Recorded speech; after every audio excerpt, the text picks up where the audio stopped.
Good day mga guys, welcome back to my channel, Leo Cads Makes Video. Sa araw nito guys ay magre-repaint po tayo ng bahay ng pamilyang Panis. Samahan nyo po yung video ko guys, ako bago ang lahat. Kung bago pa lang kayo napadaan sa channel ko, sana huwag nyo kalimutang mag-subscribe, like and share, and click all notification bell button para updated po kayo sa mga bagong video ko. Leo Cads Makes Video. Ito po yung natapos namin sa 3 araw guys. 5 po kaming nagpipinta dito. Unang ginawa po namin dyan guys, dito na area, yung sa labas at saka yung tiris. Ito po yung una namin ginawa. Ang nakasign po dito guys, Milvin Astig at saka si Iboy Tibay. Ito po yung si Milvin Astig guys, siya pong nagnanansag ng mga join ng plywood na kesame. At saka si Iboy Tibay naman guys, siya naman po yung nagro-roller sa mga wall, ginagamitan ng flexiban na may kahalong simento. Ito po yung sa loob mga guys, pinaprimmeran ng epoxy primer para i-retoke po natin tong kisame dito. Ganon din sa kabilang side mga guys. Si Franklin nga palang naka-assign dito mga guys at saka si Roy. Guys, kung nakikita yung pumputok na plywood, kinakat po namin yan. Tapos gagamitan po namin yan ng body filler pagkatapos na maparimiran ng epoxy.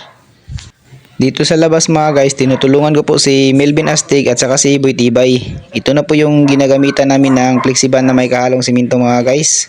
Bakit ito po yung ginamit natin? Kasi papalitadahan po natin yan ng skim coat mga guys. Ito na po yung na-skim coat natin guys.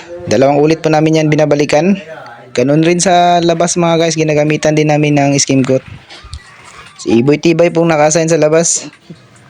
Ito na po yung kisame mga guys na ginagamitan ng body filler kasi natapos na po yun na epoxy primer. At saka ako naman yung nagpa-primer sa wall kasi pinalihaan ko po to kay Iboy Tibay at saka kay Melvin Astig mga guys. Ganon din sa loob mga guys, ginagamitan po ng body filler yan. Pagkatapos paparimeran na naman ng epoxy. Ito na po yung natapos na body filler at saka epoxy mga guys. Pinaprimeran po ng Acrytex primer. 2 ulit po namin yan binabalikan. Pagkatapos ginagamitan po ng Acrytex primer na may kahalong cast mga guys. Susunod nito guys, final coat na po. Gamit po yung flat latex ng Buisin. Dito naman po sa labas mga guys, si Melvin Astig po yung nagpa-primer dito. Acrytex primer po yung ginamit niya. Yung tricycle ni Leo Cads mga guys, kasi wala pong damba, ito na po yung ginamit namin para maabot lang po ni Melvin Astig. Pagkatapos na ma-primeran mga guys ng 3 ulit, umpisahan na po natin yung pagpa-final coat. Ito na guys, dahil tapos na po yung pagpa-primer, final coat na po tayo. Dahil kulay puti po yung wall nito mga guys, dadaanan po natin to ng isang bisis na flat latex. Pagkatapos final coat na gloss. 3 ulit po namin yan binabalikan ng gloss mga guys para makintab at saka makapal po yung ating preparasyon sa pagpipinta. Ito na naman mga guys, ginagamitan naman ni Melvin Astig ng damba ni Leo Cads. Motor pa ni Leo Cads yung ginagamit na damba para maabot lang po ni Melvin Astig mga guys. Dahil nagkakanto po si Melvin Astig gamit yung paintbrush mga guys. Si Iboy Tibay naman po yung nagpa-final coat sa wall gamit ang roller. 3 bisis po niya binabalikan yan. At saka si Leo Cads nagpa-final po sa molding mga guys. Kinakulayan yung kulay black at saka yung kulay gray. Sa molding mga guys, yung ginamit natin na pintura, solvent po yung ginamit natin na pintura, Acrytex gloss. Yun po yung ginamit natin dito. Ito na po yung panghuli mga guys, kinukulayan po yung design sa bintana. Sa ibabaw at saka sa ilalim, kulay light gray po yung kulay na design dito.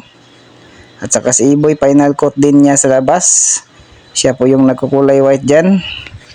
Siya nga pala mga guys, yung ginamit natin sa wall na semento, Permacoat flat latex gloss yung ginamit natin dito. 3 ulit po na babalikan natin. Ito na po yung pinaka final coat mga guys. Leo Cads po yung nagdi-design ng light gray sa ibabaw ng bintana at saka yung ilalim. Ito na po yung natapos natin guys, sa 3 araw, 5 po kaming nagpipinta. Maraming salamat nga pala sa pamilyang Panis at sa pagtitiwala. Kami po yung nakuha na magpinta po dito sa bahay nila. Location po ni Leo Cads mga guys, General Santos City po. Sa lahat ng mga hindi pa nakapag-subscribe dyan, sana mag-subscribe na po kayo. Leo Cads Makes Video. Kung gusto nyo magpapinta ng bahay guys, tumawag lang po kayo sa 0909-1910702. Maraming salamat po sa inyong panonood. Abangan nyo po yung susunod kong video. Marami pa po ipapakita sa inyo. God bless you all.